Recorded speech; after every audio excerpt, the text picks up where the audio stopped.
¿Qué tal? Bienvenidas y bienvenidos una vez más a un programa del Desfiladero, este espacio en el que analizamos temas de la agenda nacional y también internacional. El día de hoy nuestro tema es los árbitros electorales y la libertad de expresión. Para ello tenemos a dos invitados con los que reflexionaremos al respecto. Ellos son Marco Arellano, doctor en ciencia política, y Mauricio Huesca, consejero electoral del Instituto Electoral de la Ciudad de México. Nuestras redes, como bien lo saben, están abiertas para recibir sus comentarios y sus sugerencias sobre más temas que quieran que platiquemos en este espacio. Compañeros, muchas gracias por estar acá.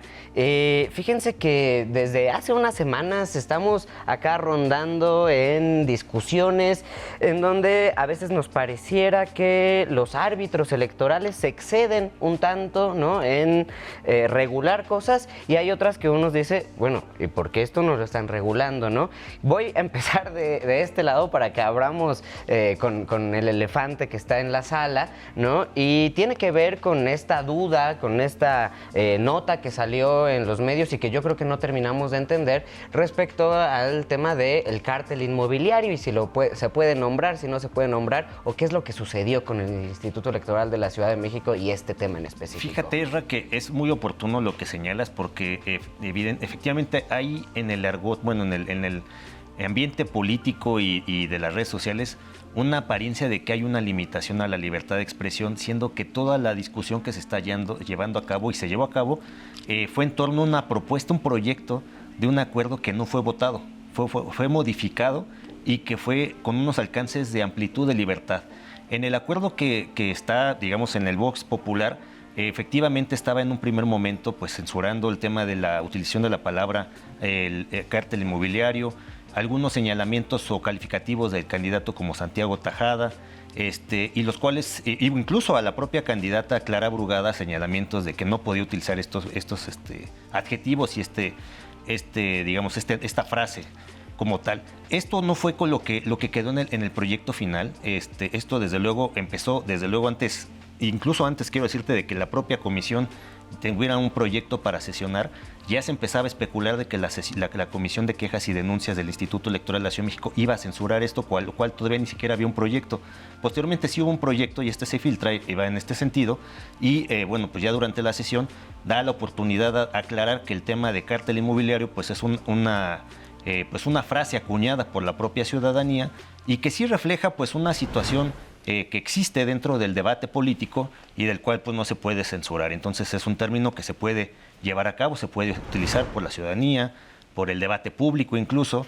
El tema de los adjetivos hacia el candidato, pues también pues los servidores públicos tienen que tener, y más cuando están buscando el voto de la ciudadanía, pues la piel más, digamos, más gruesa para resistir este tipo de situaciones, y se señaló que era un discurso permitido y amparado por la libertad de expresión. O sea que este domingo, que es el tercer debate chilango, Clara Brugada puede decir que cártel inmobiliario y relacionarlo con la delegación Benito Juárez, o puede decir Santiago Tajada o lo que sea. Esto quedó incluso protegido. Hay un apartado en la propia resolución en la que así se señaló, porque venía incluso una parte de la denuncia señalando que con motivo del segundo y del primer debate había habido señalamientos en este sentido. Entonces, pues el denunciante precisó que esto no debía estar amparado por la libertad de expresión. En la propuesta que se votó, en definitiva, se señaló que esto forma parte del discurso político, e incluso se señaló que el debate, pues al ser parte de un ejercicio deliberativo de la democracia deliberativa que tenemos, pues puede ocurrir este tipo de señalamientos. Y ahí mismo, pues se permite este tránsito o flujo de conversación, en lo cual también quien se sienta afectado podría reaccionar al respecto. Ok. Marco, ahora vamos. Me parece muy interesante, qué bueno que me aclaran eso, porque yo la verdad seguía en las mismas, ¿no? Creo que luego salen los titulares y después no avanzamos, ¿no? Hubo también, después del último debate presidencial, una discusión que se dio allí que si había sido muy altisonante el decir narcocandidata y cosas así, y sin tener pruebas. Entonces, entramos en una discusión que tenía que ver más, no llegamos a la cuestión de los árbitros electorales, pero yo vi que alguien sí empezó a decir, ¿no? Entonces, mi pregunta sería, ¿no? Hace 24 años que tenemos estas instituciones que según nos iban a dar como la claridad para todo, pero yo no sé hasta dónde debe llegar un árbitro electoral en cuanto a lo que se puede decir y qué no se puede decir, quiénes deciden eso, ¿no?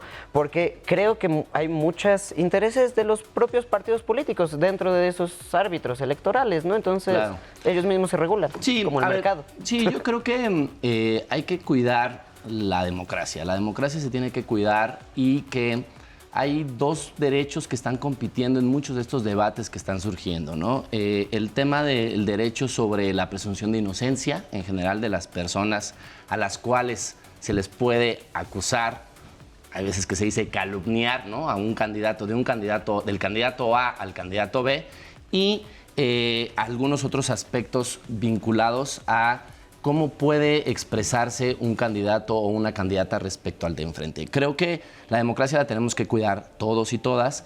Sí hemos escuchado estas expresiones como narcocandidata, ¿no? O hemos escuchado esta expresión de a un candidato vincularlo con un cártel cuando hay una presunción de inocencia, no sabemos si lo es o no lo es. Si en el debate público un grupo político y una serie de personas han sido procesadas o están siendo juzgadas por un hecho delictivo asociado a la venta inmobiliaria de bienes, ese es un tema que está en el debate público, pero de ahí a que la candidatura, las candidaturas o las competencia política gravite ahí, empieza a tener, digamos, una preocupación. ¿Por qué? Porque la ciudadanía tiene derecho a ejercer un voto libre e informado. Y de repente, cuando tú emites un juicio en contra del candidato A o en contra de la candidata B, yo como ciudadanía no sé si realmente le está vinculado o no, pero me inhibe mi posibilidad de emitir un juicio sobre ello. Creo que esa es la gran conversación. Escuchar al consejero Huesca decir, bueno, ha trascendido de manera un poco distorsionada, porque lo que teníamos todos y todas es que en realidad se había pronunciado el Instituto Electoral de la Ciudad de México con un acuerdo en el cual prohibía vincular cártel inmobiliario a el candidato del PRIAN o del partido del PRIAN, voy a mencionar como tal, ¿no?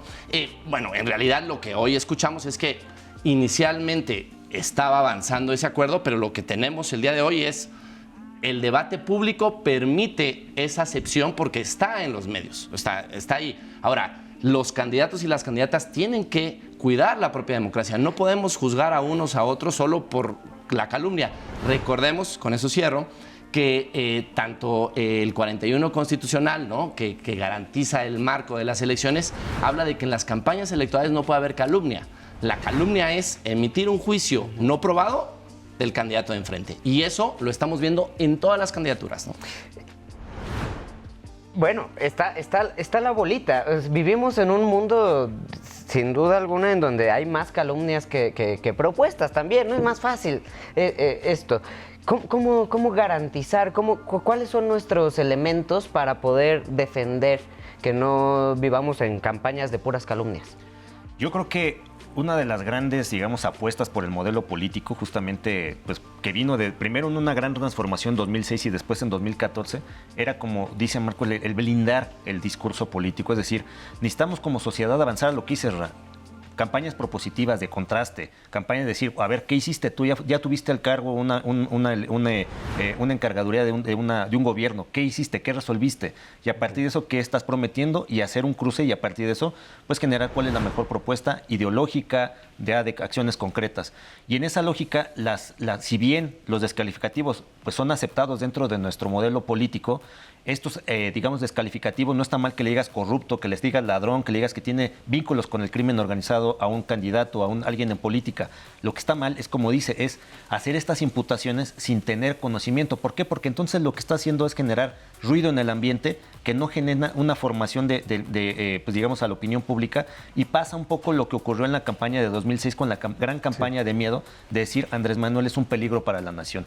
Esto generó, pues desde luego, un efecto pernicioso en la intención de voto, y que justamente como las fuerzas políticas dijeron, oye, esto no puede ser posible porque no está generando contraste de ideas, está generando miedo en el electorado, tenemos que quitar el discurso de calumnia de la ¿Y cómo juegan los árbitros allí? Los árbitros lo que juegan es justamente en el sentido de analizar con las reglas dadas, que es distinto a lo que mucha gente piensa, que el árbitro inventa reglas, y con las reglas dadas de los 5 distintos tipos de discursos prohibidos, en un modelo libertario, porque eso sí, vamos a decirte, el árbitro tiene que ser cuidadoso de cuidar que todo el discurso tenga una amplitud de garantía total. Solo 5 discursos prohibidos: la calumnia, la violencia política de género, apología del delito, la incitación a la violencia y desde luego la pornografía infantil. Y dentro de estos discursos analizar el hecho en concreto y analizar si ese hecho en concreto ya pues se analiza a través de un tamiz de si es una opinión o si es una imputación de un hecho. Si es una opinión, las opiniones pueden valer y pueden fluctuar en el ambiente público. ¿Y cómo lo controlan? Justamente se controla a través de diversos mecanismos. Uno de ellos es el mecanismo de queja, que es justamente lo que se activan por todas las fuerzas políticas. Quiero decirte que ahorita pues prácticamente tenemos cerca de 290 procedimientos de queja por calumnia, de las fuerzas políticas aquí en la Ciudad de México. El 78% es interpuesto por la candidatura común Morena, PT Verde, y un cerca de 16% interpuesto por la coalición PAN, PRD y PRI, y otro porcentaje por ciudadanía en general. Estos procedimientos de calumnia, lo que hacemos es, nos llega la denuncia, nosotros analizamos en primer momento si hay evidencia, si no hay evidencia se desecha, analizamos si la persona que promueve tiene interés jurídico, porque es un tema de calumnia, y el tema de calumnia solamente hay 2 sujetos que pueden presentarla: la persona que resiente la propia calumnia, es decir, si yo te digo a ti, Ezra, tal calificativo, tú, Ezra, tienes esa legitimación, pero solamente tienes tú y el partido político que represente una candidatura. Entonces estos son los únicos 2. Si lo presenta algún otro militante, aunque sea del propio partido, funcionario público, que sea afín de ese partido, se desecha. ¿Y en qué se podría traducir? El que calumnia mucho, ¿qué le puede pasar? Bueno, lo que se tiene que hacer es modular el discurso político. Nosotros no sancionamos realmente a las personas. Lo que hacemos es, a través de mecanismos de tutelas preventivas y cautelares, decir, oigan, este discurso ya se está excediendo, bájenle y pues sigan en el orden constitucional del debate público, pero aquí bájenle este discurso cuando hay señalamientos, de estos de calumnia, u otros cuando son servidores públicos que están intercediendo en el proceso electoral, ya sea para beneficiar o para perjudicar a una candidatura. Le decimos, bájenle. ¿Por qué? Porque el riesgo de que el árbitro no tarjetee a tiempo, y ya lo hemos visto en otros procesos electorales, es que eventualmente cuando hay una elección y pasa y llega la validez de la elección, en la validez de la elección los tribunales es cuando dicen, árbitro, no hiciste nada, y entonces por tanto tú eres tanto responsable como la persona que cometió el ilícito, y esto puede llevar a 2 situaciones: o a que se anule la elección y que haya también desde luego pues un reproche a la autoridad por no haber hecho nada. Y les irá a dar, muy rápido, 10 segundos, y les irá a dar tiempo de arreglar esas cosas antes de que termine de que llegue la elección. Pues la modulación es de momento a momento, Ezra. Okay. A mí me parece muy interesante todo esto de tener que estar viendo y recibiendo quejas, ¿no? Eso por un lado, ¿no? Y por otro lado, uno ve las mesas de análisis, otras mesas de análisis, en donde dicen, no, pues, a ver, con la distancia que hay que ir go negative, hay que mentir muchas cosas, hay que atacar, porque eso es lo que va a impactar, ¿no? No importa si hay un árbitro electoral o no, hay que ir atacando al puntero. ¿Cómo poder diagnosticar a la democracia mexicana, que en un momento de transición tan importante está viendo estas cosas, además con lo que sucede con las redes sociales, con la desinformación? Sí, a ver, lo más importante es brindarle a la ciudadanía todos los elementos para que pueda ejercer un voto libre e informado. No es fácil. Las candidaturas van a todo el tiempo tratar de contrastarse, todo el tiempo tratar de diferenciarse del de enfrente. Esto lo hemos visto. Lo que pasó en Ciudad de México, lo que ha trascendido, si el acuerdo no está firme sobre la comisión de quejas que lo recibió, es que, pues bueno, había un candidato que se estaba inconformando porque lo estaban vinculando con un cártel inmobiliario del cual él se dice es inocente. Eso dividió el campo político de la ciudadanía en México, de la Ciudad de México. O sea, había quienes decían, bueno, es que ¿por qué no decir que está vinculado o por qué decir que está vinculado? Esa división del campo político entre unos y otros favorece a la democracia, probablemente sí, porque te permite contrastar, pero también te inhibe de saber si realmente él está vinculado o no, y está entonces en el entredicho de que si este es un delincuente o no, y voy a votar por él. Eso es, creo que, un tema que está de fondo. Y aclaro una cosa, Los procedimientos especiales sancionadores, en general, desde la historia de la normatividad electoral, buscan mitigar y emitir medidas cautelares de la autoridad a una relación entre candidatos que se está excediendo. Yo digo, a ver, ustedes se calman, ustedes no pueden decir esto y lo paso al tribunal.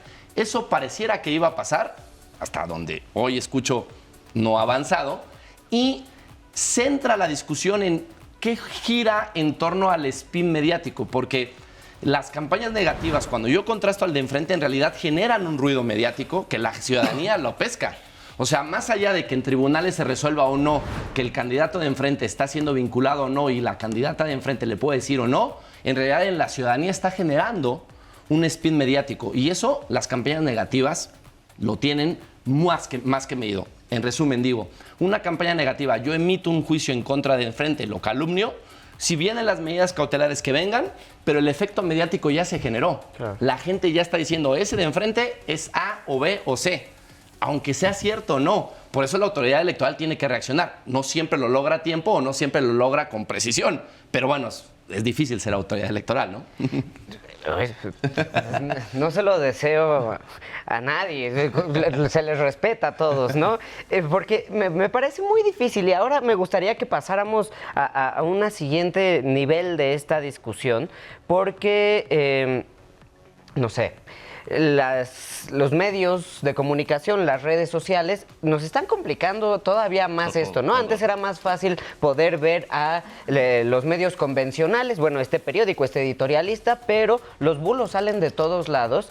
Este sexenio que llega, vamos a tener ya una revocación de mandato. Ahí, por ejemplo, me gustaría saber cómo vamos a ver esto, ¿no? De las calumnias o no, porque pues no vas a estar compitiendo con otro partido político. A lo mejor la calumnia vino de un editorialista. Entonces, ¿quién podría ponerlo? ¿Presidente o presidenta que esté en ese momento? ¿Podría poner una denuncia contra ese periodista por calumnia? ¿No se vería muy mal? A ver, pensemos eso. ¿Cómo vamos a enfrentar la democracia o cómo se está preparando nuestros árbitros electorales para esta nueva situación? Bueno, primero en términos de redes sociales, comentarte, Terra, que sí, desafortunadamente esto nos ha generado un boom, que no hemos estado, digamos que ninguna autoridad electoral en el mundo, te puedo decir en la región, está controlando, porque las redes sociales forman parte de una cosmovisión de libertad de expresión en su vertiente colectiva. Entonces, aun cuando sean bots, tú tienes que presumir que es un ciudadano atrás de la cuenta Patito Ruler que está diciendo algún señalamiento. O sea, ustedes no podrían decir esto... Ciudadanos de a pie no. ¿Son bots? Ciudadanos de a pie no, y no tenemos tampoco un algoritmo que nos pueda decir esto es un bot. Entonces, bajo esa lógica, pues nosotros viajamos bajo el esquema de libertad, presunción de libertad total.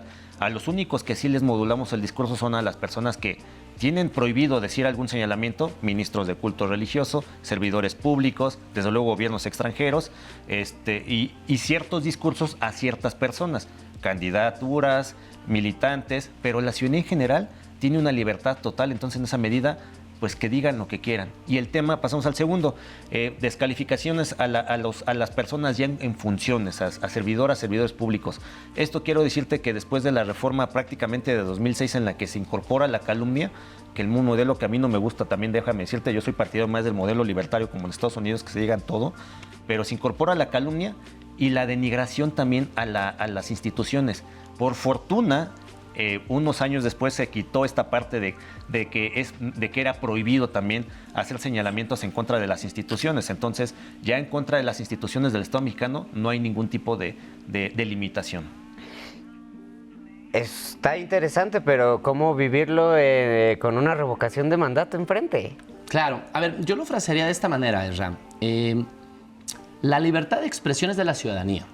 La libertad de expresión no necesariamente es de las personas investidas en un cargo o de las personas investidas en un cargo en una institución.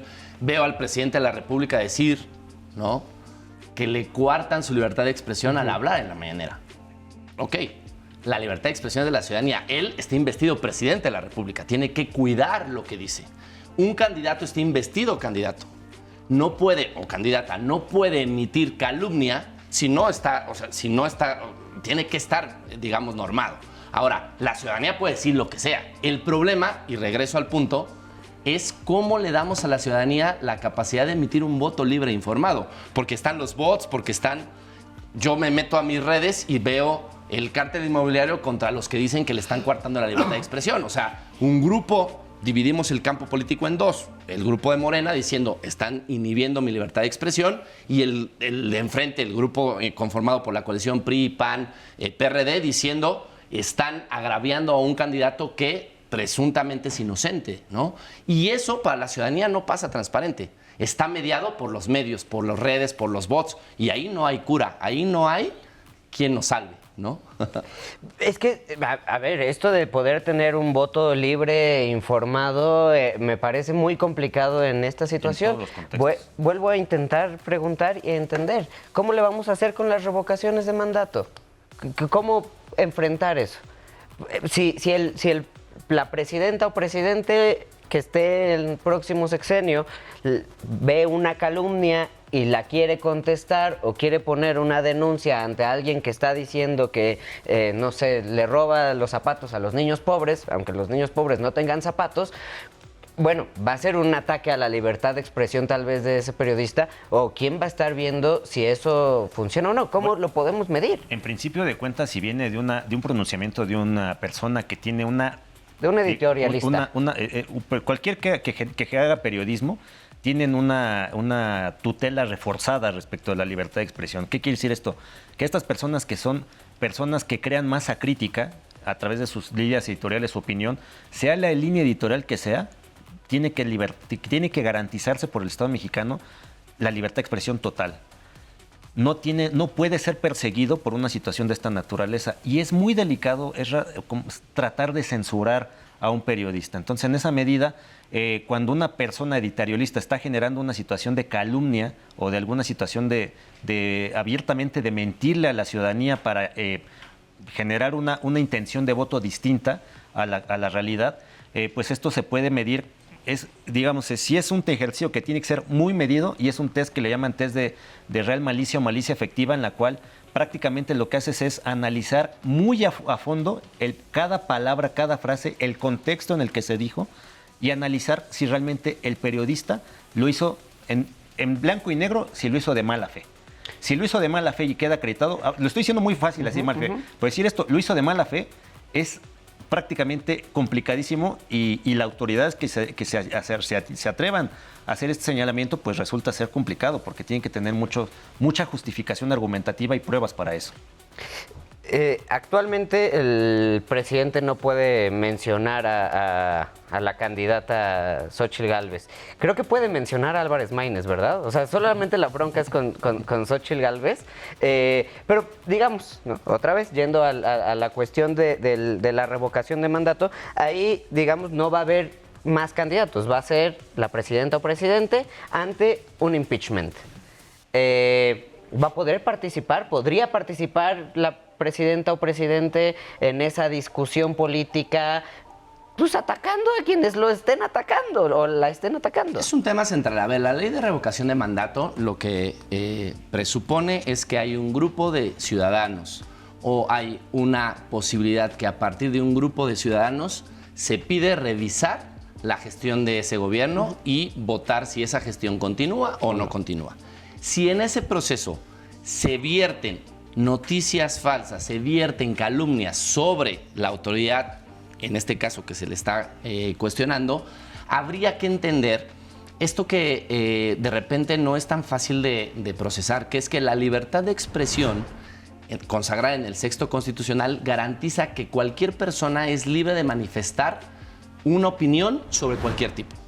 Y en el Séptimo Constitucional, además de eso, dice que las personas miembros o participantes de un medio de comunicación tienen una doble garantía.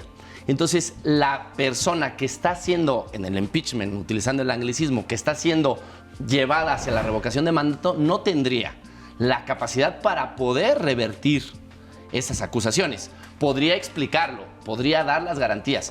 Nuevamente regreso, hay un debate entre presunción de inocencia, presunción de que yo no hice lo que me están diciendo que dicen que hice, respecto a la libertad de expresión de los que me están señalando, ¿no? Eso Creo que en una democracia la libertad de expresión, los valores constitucionales es la libertad de expresión y esa hay que garantizarla siempre. Ahora, los ciudadanos, yo lo decía, tienen todo ese derecho, los gobiernos no. Los gobiernos no tienen libertad de expresión consagrado en el marco constitucional en el 6º y en el 7º. Ese es de la ciudadanía. Están investidos gobiernos y como tal obedecen a una responsabilidad diferente, brindar información pública, etcétera, etcétera. Entonces, no es fácil el tema. Parece que no lo vamos a resolver en esta mesa, pero habría que seguir entendiendo cómo garantizamos estos dos polos, ¿no? Se nos está acabando el tiempo y no me gustaría irme sin consultarles algo, porque, no sé, aunque nuestros árbitros electorales han tenido varios momentos difíciles a lo largo de su historia, ¿no? Yo recuerdo el 2006, fue dificilísimo, supongo, ¿no?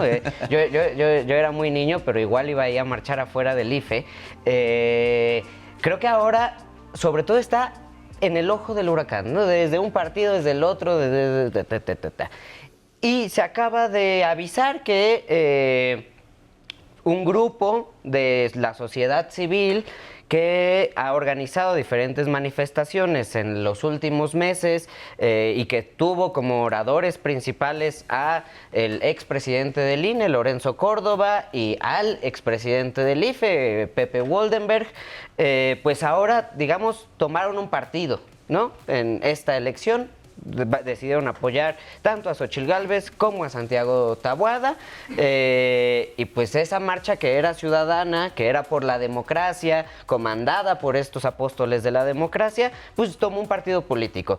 Yo no sé, y me gustaría saber su opinión, qué tanto esto puede afectar o no a nuestras instituciones electorales, ¿no? Porque nos guste o no, aunque ya no estén allí, pues va a mancharlos de alguna forma. ¿Qué opinan? ¿Cómo ven esto? Bueno, yo digo, primero, muy respetuosamente, yo partiría de la premisa de que no ha quedado acreditado que esta marcha sea, digamos, en favor de una fuerza política. Bueno, tienen como invitados pareciera que tiene como la presunción de que es ciudadana.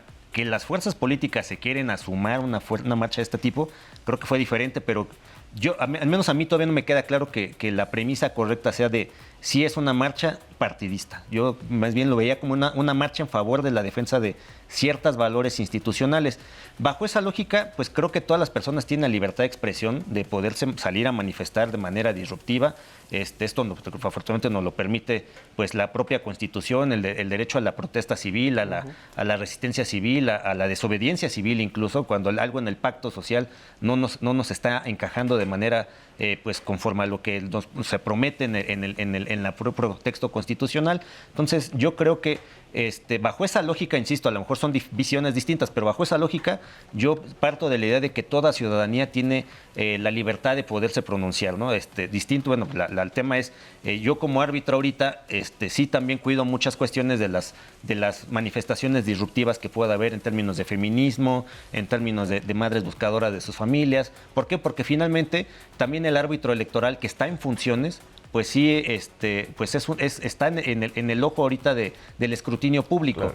Y desafortunadamente como árbitro pareciera que, y esto sí lo digo, desafortunadamente parece que te desincorporas de tus derechos ciudadanos y que por ser árbitro en ese momento no te puedes pronunciar a favor ni en contra de nada, ¿no? Lo cual también está pues muy lamentable. Como le pasa al presidente también. Claro. Nos pasa a todos los servidores públicos. O sea, pero él podría o no posicionarse, ¿no? Entramos en la misma discusión. Es un tema muy relevante. Sobre la marcha, a ver, hay que decir, las marchas, sea a favor o en contra de un candidato, o sea a favor o en contra de un partido político, deben de estar en un marco de convivencia civil. Y puede salir quien quiera. Sí. Ahora, si dentro de ello hay ex consejeros, ex consejeras o personas que en algún momento desempeñaron un cargo, bueno, ahora ya no lo son. Y entonces volvemos a lo mismo. La libertad de expresión está garantizada para estas personas. Ahora, en efecto, queda desprotegidos aquellos que son funcionarios públicos. Quienes fueron funcionarios públicos no pueden decir nada y ver pasar el mundo ahí arder, ¿no? Yo lo veo complicado. No necesariamente creo que pueda agraviar a un candidato o un partido, simplemente son manifestaciones espontáneas de la ciudadanía. No, pero ¿no creen que le hace daño a los institutos actuales el que participen, digamos. Probablemente, a ver, esto se ha mencionado mucho, ¿no? Lorenzo Córdoba o José Woldenberg, quienes Sí, en algún momento dirigieron al Instituto Federal Electoral o al Instituto Nacional Electoral, hoy, desde la ciudadanía, desde su posición de ciudadanos, salen y pronuncian un discurso. ¿Qué va a pasar con el presidente en diciembre del 2024? Si él hablará como presidente, hablará como líder moral de un movimiento o hablará como ciudadano. Es el mismo dilema. Es muy difícil, digamos, enganchar a estas personas en una sola condición, pero definitivamente quienes tienen el cargo tienen que mantenerse a raya, ¿no? Eso sí hay que decirlo. Compañeros, nos da para seguir hablando. Ojalá podamos hablar después de la elección, porque creo que nos queda mucho que jalar en los hilitos de la democracia del país. ¿Qué pasará con López Obrador después de que deje la presidencia? Es otro tema y es el gran reto de la democracia. Muchísimas gracias por estar aquí. Esto fue El Desfiladero. Nos vemos la próxima semana. Muchas gracias.